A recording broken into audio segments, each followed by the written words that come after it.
what is your support system during residency? So your support system during residency is your general medical education. Excuse me one second, guys. Let's see.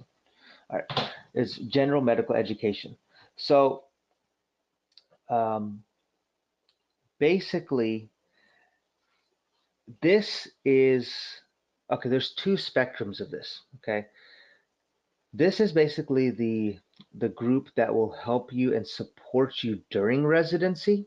So they'll guide you, they'll give you advice. They're basically kind of your lawyers also, okay? So if there's an issue that you have during residency, you need to go to this, okay? Because they will defend you, okay? If there's an issue with an attending, if there's an issue with something, you can actually, if it's not getting resolved by the current residency program director or something, you can actually go to them and talk to them about your situation.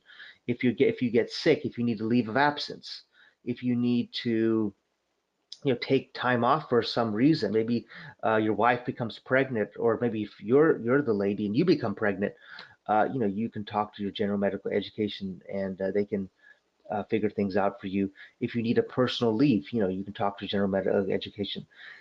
They also are important for your milestones.